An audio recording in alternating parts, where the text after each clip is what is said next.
मुझे याद आ रहा है महबूब इलाही के दरबार में आज भी लंगर होता है, कल भी होता था। महबूब इलाही के यहाँ भी लंगर होता था।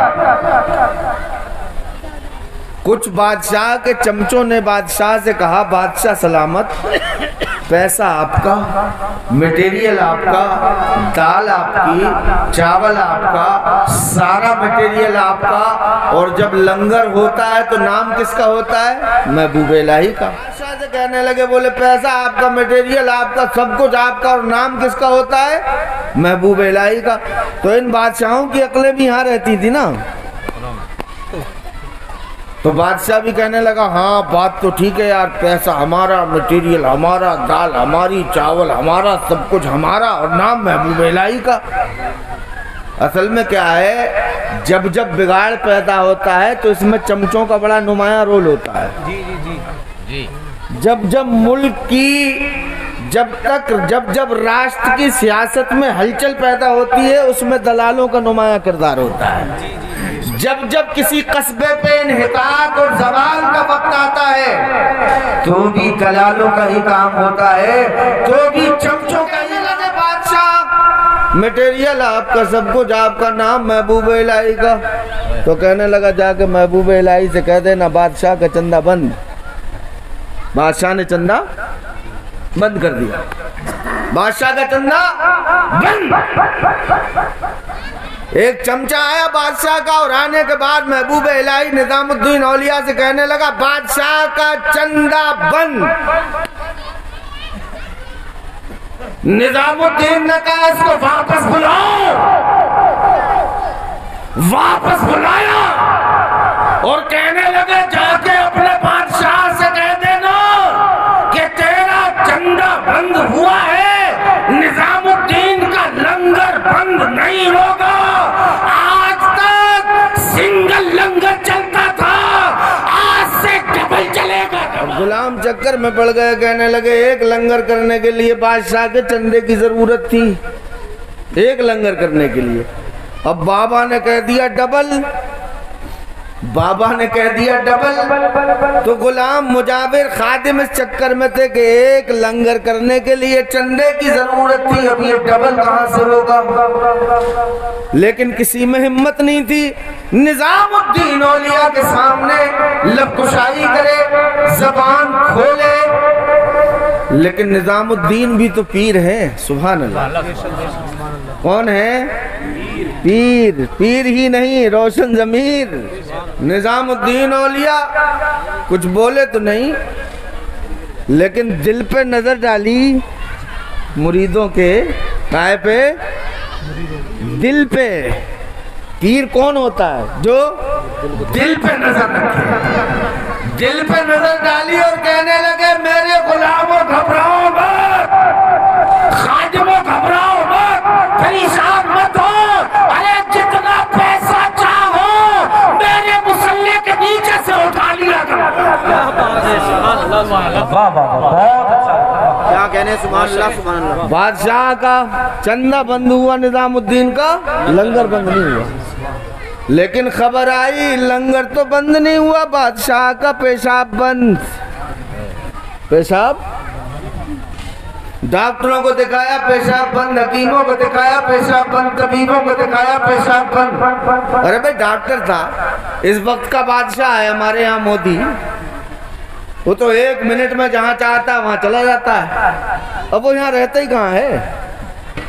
बहरहाल बात दूसरी हो जाएगी, मेरा उन्वान वो नहीं है। मैं ये कर रहा था, बादशाह वक्त के लिए दिक्कत क्या है, प्रॉब्लम क्या है, मुश्किल क्या है, जिसे चाहे, जब चाहे, जहाँ चाहे, जैसे चाहे बुला सकता है। तो कौन सा हकीम बचा होगा, कौन सा डॉक्टर बचा होगा, कौन सा स्पेशलिस्ट बचा होगा, अरे कौन सा हाजिर बचा होगा उस जमाने का? सबने देख लिया पेशाब बंद। माँ, बादशाह की माँ भी माँ ही होती है ना, फकीर की माँ भी माँ होती है। माँ ऐसा नगमा है जिससे किसी साज पे गाया नहीं जा सकता। माँ तड़पी। निजामुद्दीन औलिया के दरवाजे पर सर पटकने लगी, कहने लगी, बाबा बदतमीज है, गुस्ताख है, नाअहल है, नाहंजार है, निकम्मा है, कुछ मानती हूँ, लेकिन मेरा बेटा है, अगर आपने उसे माफ न किया तो मैं सर पटक पटक के अपनी जान दे दूंगी। ये माँ है, तड़पता है कोई बच्चा तो माँ का दम निकलता है, मगर जब माँ तड़पती है तो फिर ज़मज़म निकलता है। माँ तड़पी कहने लगी बाबा माफ कर दो, तो बाबा कहने लगे हाँ माफ तो कर देंगे, लेकिन एक शर्त है। कहा फरमाए? कहने लगे जाके अपने बेटे बादशाह सलामत से कहना कि सारी हुकूमत निजामुद्दीन औलिया के नाम लिख दे। क्या बात, क्या बात। सारी हुकूमत निजामुद्दीन औलिया के नाम लिख दे। बुढ़िया भागती हुई गई, बादशाह से कहने लगी बेटे निजामुद्दीन औलिया ने कहा है सारी हुकूमत उनके नाम लिख दे। मरता क्या नहीं करता, जो कौन सी आखिरी सांस हो जाए उसे पता नहीं था, कब मर जाए कब दम निकल जाए। कहने लगा अम्मा अम्मा जल्दी कागज लाओ, जल्दी कलम लाओ, जल्दी कागज लाओ। कलम कागज मंगवाया, जल्दी से उसमें दस्तखत की सारी हुकूमत निजामुद्दीन औलिया के नाम। जैसे ही लिख के दिया पेशाब खुल गई, पेशाब खुल गई। बुढ़िया पर्चा लेके निजामुद्दीन औलिया के पास आई। आने के बाद निजामुद्दीन औलिया ने पर्चा देखा, फाड़ा, टुकड़े किए, फेंक दिया। बुढ़िया कहने लगी अगर फाड़ना ही था तो इतना बड़ा जोखम लेने की क्या जरूरत थी मुझे? भाई जब फाड़ना ही था तो लिखवाया क्यों था, और जब लिखवा लिया था तो फाड़ा क्यों? तवज्जो दीजिएगा मंसूरपुर वालों, और इनके पावर को जहन में रखिएगा। इनको मामूली मत समझना, इन अल्लाह वालों को मामूली मत समझना। निजामुद्दीन औलिया कहते हैं, जुमला नोट कीजिए, स्टेटमेंट है ये महबूब इलाही का। कहते हैं बुढ़िया लिखवाया इसलिए था ताकि तेरे बादशाह का घमंड टूट जाए, तकब्बुर चकनाचूर हो जाए, कैद की किचन बिगड़ जाए, उसे पता चल जाए कि भारत में किसी के बाप का राज नहीं, हमारा राज चला रहता है, हमारी हुकूमत।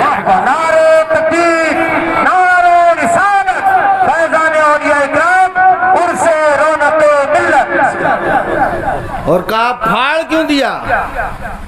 तो कहा फाड़ इसलिए दिया ताकि उसे अपनी औकात का एहसास हो जाए कि जिसको तमगा बना के तुम सर पर रखे घूमते हो वो हुकूमत निजामुद्दीन की ठोकरों में रहा करती है, टुकड़े पर। बहुत अच्छा, सुभान अल्लाह, वाह वाह। टाइम हो चुका है और बातें बहुत करनी